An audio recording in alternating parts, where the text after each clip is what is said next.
आजको भिडियोमा चाहिँ हामीले वाट इज फङ्सन भनेर बुझ्छौँ। अनि फङ्सनको टाइप्स अनि त्यसपछि कल बाई भ्यालु र कल बाई रेफरेन्स भनेको के हो त्यो बुझ्छौँ। फर्स्टमा चाहिँ फङ्सन भनेको चाहिँ ब्लक अफ कोड हो। त्यसले चाहिँ स्पेसिफिक टास्क गर्छ के है। स्पेसिफिक टास्क भनेको एउटा केही काम गर्छ है। अनि फङ्सन चाहिँ हामीले किन चाहिन्छ भन्दाखेरि चाहिँ फङ्सनले चाहिँ हामीलाई कोड लेख्नलाई सजिलो बनाउँछ, किनभने त्यसले कोड पनि घटाउँछ अनि त्यो रियुजेबल गर्न मिल्छ क्या। सपोज केही काम गर्नु पऱ्यो भने फेरि त्यो फङ्सनलाई कल मात्र गर्दा हुन्छ, त्यो फेरि गरेको गरे लेखेको लेखे गर्नु पर्दैन। So there are two types of function है। अनि त्यो चाहिँ जाभामा चाहिँ एउटा चाहिँ हाम्रो प्रिडिफाइन्ड फङ्सन हुन्छ अनि अर्को चाहिँ युजर डिफाइन्ड फङ्सन हुन्छ। प्रिडिफाइन्ड फङ्सन भनेको चाहिँ कस्तो भन्दाखेरि अलरेडी जाभामा डिफाइन भइसकेको छ, जुन चाहिँ हामीले डिफाइन गर्नु परेन। जस्तै अब केहीको पावर निकाल्नु पऱ्यो भने चाहिँ हामीले बनाइरहनु पर्दैन क्या। अब त्यो चाहिँ जाभाको म्याथ क्लास युज गरेर हामीले युज गर्न मिल्छ। जस्तै अब इक्जाम्पलको लागि चाहिँ अब मलाई टू को पावर 3 चाहियो अरे होइन। त्यो भयो भने चाहिँ मैले math dot power 2 to power यसले अहिले डबल लिँदो रहेछ 3.0 2 को पावर 3 भनेपछि अब यसले दियो, यसले केही भ्यालु रिटर्न गर्छ। अब यो फर्स्टमा रिटर्न टाइपै बुझाएको भने छैन है। त्यही पनि यसले के भ्यालु रिटर्न गर्छ भन्दा एउटा डबल भ्यालु रिटर्न गर्छ।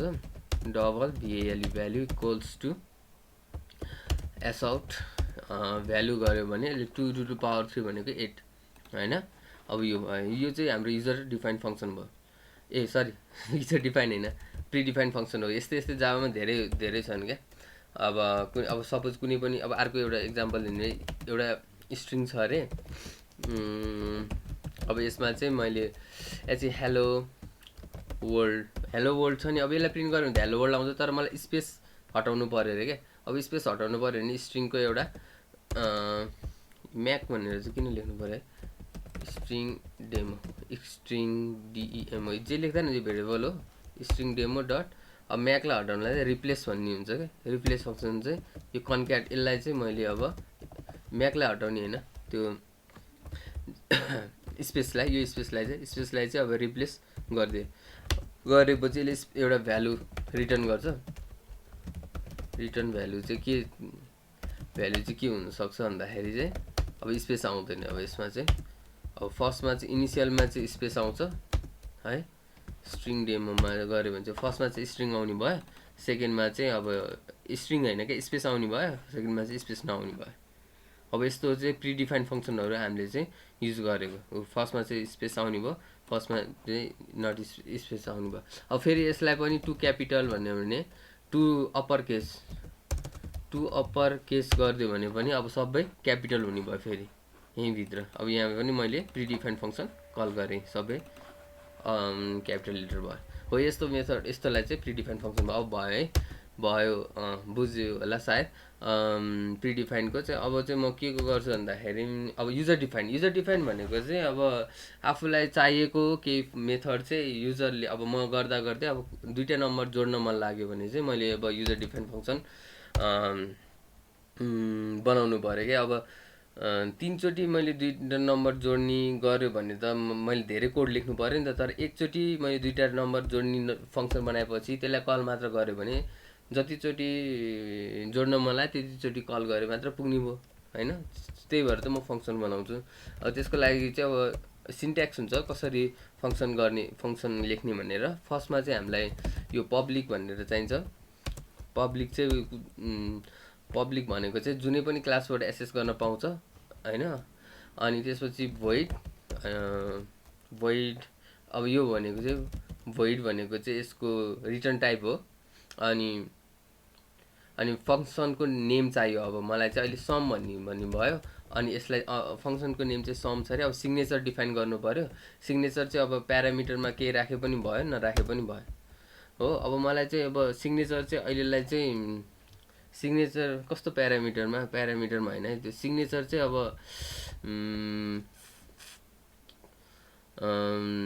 यसको अब स्ट्रिङ, अब मलाई जोड्न मन लाग्छ भने दुईवटा नम्बर दिनु मन लाग्छ भने इन्टिजरै लिन्छु। इन्टिजर एउटा फर्स्ट नम्बर अनि फेरि इन्टिजर फेरि सेकेन्ड नम्बर हो। सेकेन्ड नम्बर लिएपछि चाहिँ अब मैले यसलाई जोड्नु पऱ्यो भन्दाखेरि चाहिँ एस आउट अनि ए प्लस बी गऱ्यो भने अब मैले यसलाई बोलाउनु पर्यो हो। अब बोलाउनु पर्दाखेरि चाहिँ अब मैले बोलाएर चाहिँ अब यसलाई चाहिँ के गर्नु पर्यो भन्दाखेरि बोलायो भने चाहिँ यसले प्रिन्ट गर्छ। अब यो बोलाउँदाखेरि चाहिँ अब यो अब्जेक्ट के भन्छ स्ट्याटिक क्लास हो मेन मेथड भनेको। सो अब यहाँ अब्जेक्ट बनाएर कल गर्नु पर्ने मिल्दैन। त्यही भएर क्लासकै स्ट्याटिक मेथडबाट स्ट्याटिक कल गर्दाखेरि चाहिँ फेरि मैले यहाँ यसलाई पनि यो मेथड यो सम भन्ने मेथडलाई पनि फङ्सनलाई पनि मैले स्ट्याटिक बनाउनु पर्छ क्या। यदि मैले अब्जेक्ट बनाएर कल गर्ने हो भने चाहिँ यसरी के भन्छ कल गर्ने हो भने चाहिँ स्ट्याटिक बनाउनु पर्दैन। अब चाहिँ अब त्यो पनि हेरिदिइहाल्यौँ न। अहिले मैले सम लेख्यो भने आउँदैन, एसयुएम इरोर देखाउँछ क्या। अब जब कि मैले अब स्ट्याटिक बनाएँ भने चाहिँ स्ट्याटिकबाट स्ट्याटिक चाहिँ मिल्ने भयो। अब यसमा चाहिँ 5 प्यारामिटर अनि 10 दियो भने 5 + 10 15 यहाँ प्रिन्ट हुने भयो हो। अब यो चाहिँ युजर डिफाइन्ड फङ्सन हो क्या। अब युजर डिफाइन्ड फङ्सन हो। अब यो प्रिन्ट पनि गरौँ। प्रिन्ट गर्दाखेरि 10 आउँछ हो।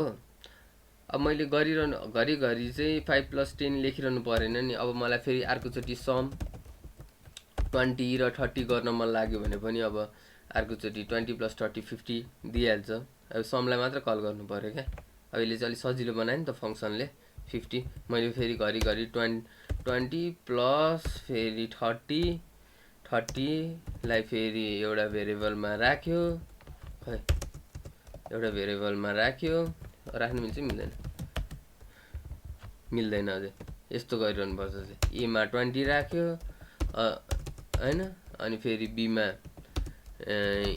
फेरि 40 राख्यो हो, अनि फेरि एस आउट गर्यो फेरि अनि 20 ए प्लस बी गर्यो।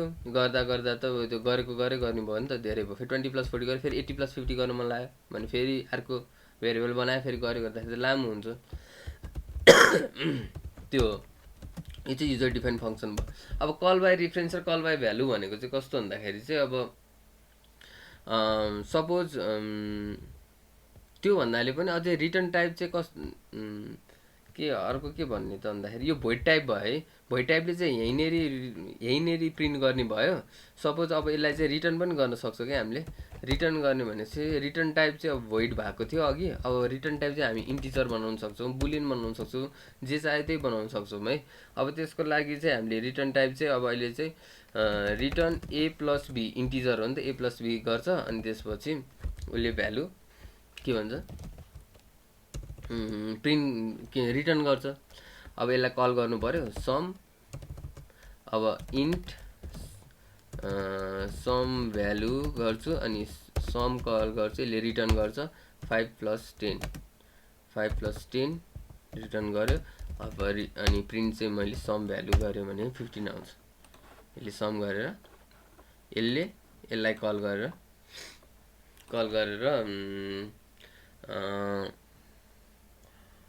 गरेर तपाईँको पठाइदिन्छ होइन।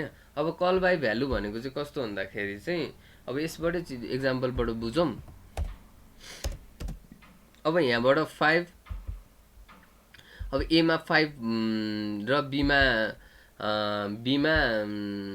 10 जाने भयो, 10 आउने भयो होइन। ए भन्ने प्यारामिटरमा 5 अनि बीमा 10 आउने भयो। सपोज अब यसको लागि चाहिँ म एउटा नयाँ भेरिएबल बनाउँछु एक्स, अनि त्यसपछि एक्स = चाहिँ 5 राख्छु। अनि त्यसपछि इन्ट वाइ चाहिँ 10 राख्छु हो। अब एक्स, अब यसमा यो कल बाई भ्यालु, यो अहिले हामीले इक्जाम्पल दिएको कल बाई भ्यालु नै हो है। अनि वाइमा चाहिँ यो गर्छु। अब यो भनेको चाहिँ कस्तो भन्दाखेरि चाहिँ यो प्रिन्ट गर्यो भने के हुन्छ, यो प्रिन्ट गर्यो भने पनि 15 आउँछ हो, 15 आउँछ। यहाँ यो एक्स चाहिँ एक्स एमा जाने भयो, वाइ बीमा जाने भयो है। अब जाने भयो, यो चाहिँ कपी गर्छ क्या। यसमा चाहिँ यो यहाँ आएको 5लाई चाहिँ यहाँ 5 राख्छ, अनि त्यसपछि यहाँ आएको 10लाई चाहिँ यहाँ 10 राख्छ, अनि त्यसपछि जोडेर अनि रिटर्न गरेर पठाइदिन्छ। यसको मतलब चाहिँ अब मैले चाहिँ यहाँ a को भ्यालुलाई चाहिँ मैले चेन्ज गरिदिन्छु। यहाँ a को भ्यालु चेन्ज गरेँ भने पनि कल बाई रेफरेन्समा चाहिँ के हुँदैन भन्दाखेरि कल बाई भ्यालुमा चाहिँ के हुँदैन, a को भ्यालु चाहिँ म 10 राखिदिन्छु। यहाँनिर आएपछि यहाँबाट मैले चेन्ज गरेँ बिचमा चेन्ज गरेँ। अब यो 15 गरिदिएँ नि होइन, 15 गरिदिएँ नि। अब यसपछि चाहिँ मैले सम त ठिकै छ। अब यतिखेर चाहिँ हाम्रो एक्स र वाईको भ्यालु चाहिँ चेन्ज हुँदैन क्या। सपोज मैले यतिखेर एक्स प्रिन्ट गरेँ एस आउट, वाई प्रिन्ट गरेँ भने एक्सको भ्यालु 5 आउँछ, वाईको भ्यालु 10 आउँछ है। यहाँ यो यसमा कल गर्यो भन्दैमा यसमा कल गरेर अनि यहाँ a को भ्यालु 10 बनाइदिएँ अनि b को भ्यालु 15 बनाइदिएको मतलब चाहिँ एक्सलाई रिफ्लेक्ट गर्न सक्दैन क्या। उसले एक्सलाई चाहिँ रिफ्लेक्ट गर्न सक्दैन। यो एक्स चाहिँ चेन्ज हुँदैन, एक्स 5 नै हुन्छ, वाई 10 नै हुन्छ। यहाँ चेन्ज भयो भन्दैमा यहाँ चेन्ज हुँदैन। यो चाहिँ कल बाई भ्यालु हो क्या। फङ्सन कल बाई भ्यालुको एक्जाम्पल चाहिँ यही नै हो, 5 र 10 आउँछ हो। अब कल बाई रिफरेन्स भनेको चाहिँ कस्तो हुन्छ भन्दाखेरि कल बाई रिफरेन्समा चाहिँ मैले अलिकति कसरी एक्जाम्पल दिउँ भन्दाखेरि मैले एउटा अब्जेक्ट बनाउँछु। यो चाहिँ अलिकति एडभान्स हुनसक्छ है, होइन एडभान्स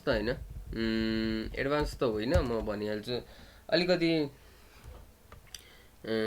अब्जेक्टको कन्सेप्टहरू पनि हल्का क्लियर हुन्छ।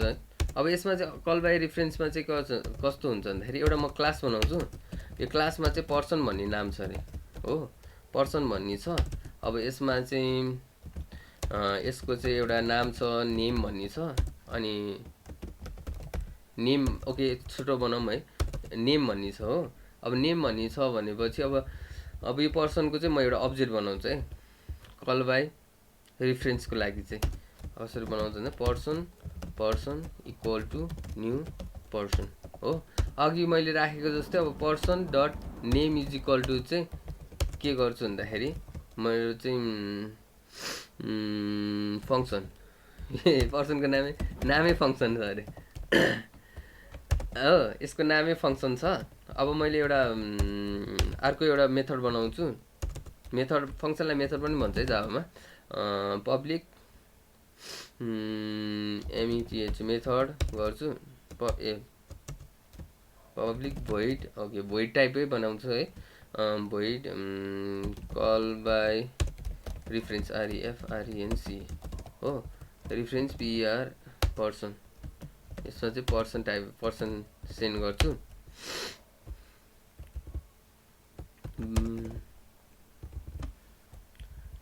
REFRENCE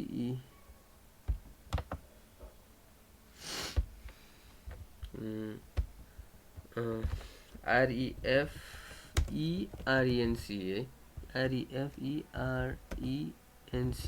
कल बाई रिफरेन्समा चाहिँ अब मैले के गरेँ भन्दाखेरि अब मैले यहाँ चाहिँ अहिलेलाई चाहिँ S out person dot name print गरेँ भने के हुन्छ भन्दाखेरि तपाईँको नेम प्रिन्ट गरेँ नि, पर्सनको नेम प्रिन्ट गर्दाखेरि फङ्सनै भइरहेको हुन्छ क्या। अब म यसलाई कल गर्छु कल बाई रिफरेन्सलाई कल गर्नलाई चाहिँ तपाईँको यो स्ट्याटिक बनाउनु पर्छ। अहिलेलाई स्ट्याटिक क्लासबाट कल गर्ने हो भनेर अब्जेक्ट नबनाइरहँ फेरि पर्सनको कल बाई रिफरेन्स अनि यसमा चाहिँ पर्सन भन्ने अब्जेक्ट पठाइदिन्छु। पर्सन भनेर अब्जेक्ट पठाउँदाखेरि अहिलेसम्म पनि अब यो फङ्सन यो नेममा के आउने भयो, यो नेममा फङ्सनै आउने भयो। यो प्रिन्ट गर्दाखेरि फङ्सनै आउने हुन्छ किनभने अहिलेसम्म मैले फङ्सनमा त्यो केही गरेको छैन यहाँ हो। तर बट मैले पर्सन डट नेम चाहिँ यहाँ चाहिँ फङ्सन 2 भनेर बनाइदियो भने चाहिँ यहाँ इफेक्ट पर्छ क्या। फङ्सन 2 नेममा चाहिँ फङ्सन 2 राखिदियो भने चाहिँ अब फङ्सन 2 भने चाहिँ यो पर्सन डट नेममा चाहिँ मैले यहाँनिर फङ्सन छ, यहाँ पर्सन भनेर पास गरेँ अनि फङ्सन 2 भनेर राख्यो भने यहाँ नेममा चाहिँ रिफरेन्स पास गरे हुन्छ, उसले एड्रेस पास गरे हुन्छ। त्यही भएर चाहिँ अब चाहिँ फङ्सन 2 आउँछ क्या नेममा चाहिँ हो। फङ्सन 2 आयो नि हो, यो चाहिँ कल बाई रिफरेन्स हो क्या। यति नै हो। अब यो एक्जाममा पनि सोध्न सक्छ है। अब पछि हाम्रो प्रोग्रामिङमा नि काम लाग्छ त्यो कति कुराहरू, पछि चाहिँ एडभान्स हुँदै जान्छ, त्यसमा चाहिँ एकदम काम लाग्छ यस्तो कुराहरू। अब हामी चाहिँ के पढ्न सक्छौँ भने फङ्सन एउटा थपिदिउँ, कति भयो भिडियो लामो भयो क्या। अर्को चाहिँ अब यसमा फङ्सन ओभरलोडिङ भनेको के हो यो पनि बुझिहालौँ। यति भएपछि सबै फङ्सन क्लियर हुन्छ। फङ्सन ओभरलोडिङ भनेको चाहिँ एउटै क्लासमा सेम नेमको फङ्सन चाहिँ डिफ्रेन्ट सिग्नेचर सेम नेमको फङ्सनहरू बनाउने क्या। जस्तै अब एउटा मलाई पब्लिक नराखौँ होइन, void sum। अब एउटा सम छ हो, अब अर्को फङ्सन फेरि बनाउनु पाउँछु क्या मैले। void sum त बनाउन पाएन, तर ओभरराइडिङ होइन ओभरलोडिङ चाहिँ गर्न पाउँछु। अब मैले के गर्न सक्छु भन्दाखेरि signature int a signature different बनाउन सक्छु क्या। इन्ट ए सम बनाएँ नि होइन। अब अनि फेरि होइन इन्ट ए र इन्ट ए इन्ट बी। अब यसले चाहिँ रिटर्न भएको जस्तै ए प्लस बी गर्ने भयो। यसले चाहिँ के गर्छ फेरि int A is equal to 5 int B is equal to 10 S out A plus B हो। अनि यो दुइटैलाई स्ट्याटिक बनाए ए के भयो, यो चाहिँ भोइड टाइप होइन, यो चाहिँ मैले के गर्न रिटर्न भनेपछि यसले चाहिँ इन्ट टाइप गरिदिन्छु है, इन्टिजर टाइप। अनि अब हो यो भनेको चाहिँ यो चाहिँ फङ्सन ओभरराइडिङ भयो क्या। अब यसलाई कल गर्नलाई अब्जेक्टबाट मैले पर्छ भन्ने मैले गरेको थिइनँ। अब स्ट्याटिक नराखिकन अब्जेक्टबाट गर्छ। अब्जेक्टबाट भनेको चाहिँ यस्तो गर्नुपर्छ main equal to new main यस्तो गरेर। अब मेनबाट चाहिँ मैले एउटा सम प्रिन्ट यो भनेको चाहिँ यसलाई कल गरेँ मैले, यसले यहाँ प्रिन्ट गर्ने भयो। अब अर्को चाहिँ यहीँ प्रिन्ट गर्छु, यसले रिटर्न गरिरहेछ नि त होइन, यसले रिटर्न गरिरहेछ। अब यसलाई कल गर्नलाई चाहिँ मेन डट सम अब 5 + 10। अब यसले 5 + 10 गर्छ, दुवैले 15 रिटर्न गर्छ। माथिकोले यसो गरौँ न त, माथिकोले चाहिँ 15 रिटर्न गरोस्, 5 + 10 15। अब तलकोले चाहिँ 5 + 5 10 रिटर्न गरोस् है। यही नै हो। अब आज हामीले के बुझ्यौँ, फङ्सन ओभरलोडिङ, अनि त्यसपछि पास बाई भ्यालु, अनि पास बाई रिफरेन्स, अनि वाट इज फङ्सन्स, अनि फङ्सन्सको टाइप है। अझै फङ्सन ओभरराइडिङ पनि छ, त्यो चाहिँ इनहेरिटेन्समा म भन्छु है, इनहेरिटेन्समा।